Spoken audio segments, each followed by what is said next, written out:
Welcome to RV Kitchen, where all my recipes are cheap, easy, and delicious. And honey, you caught me in the middle of whipping up some taco mac.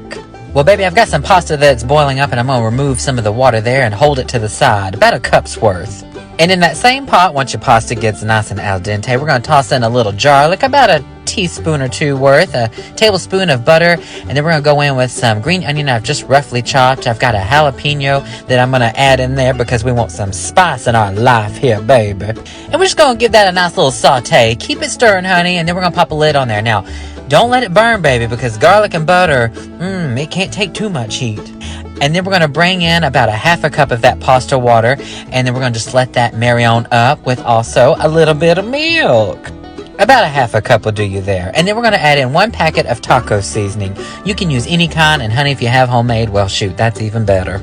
Now, honey, I'm not going to add any protein tonight, but you are always able to adjust any of my recipes. So if you were going to add in any source of meat, you could do shredded chicken, brown up some ground beef or turkey, or even venison, honey. Or if you're a vegetarian, honey, there is nothing against a good can of black beans. Just give them a good wash, and then you can toss them on in. I've added in about a half a block of cream cheese, and honey, that's going to bring this whole thing together. And then once it's all melted, baby, you can toss in your pasta, give it a good old stir, and honey, just like that, you have a pretty darn good pasta dish. Now, honey, just because I call this taco mac doesn't mean you can't use any other pasta. Penne here works great. I've even used spaghetti before. It's fabulous with chicken. I do recommend serving this up with something nice and fresh, like a good simple salad, something with maybe lettuce, tomato, and onion. A little bit of avocado in there. Ooh, y'all, I'm just talking naughty now.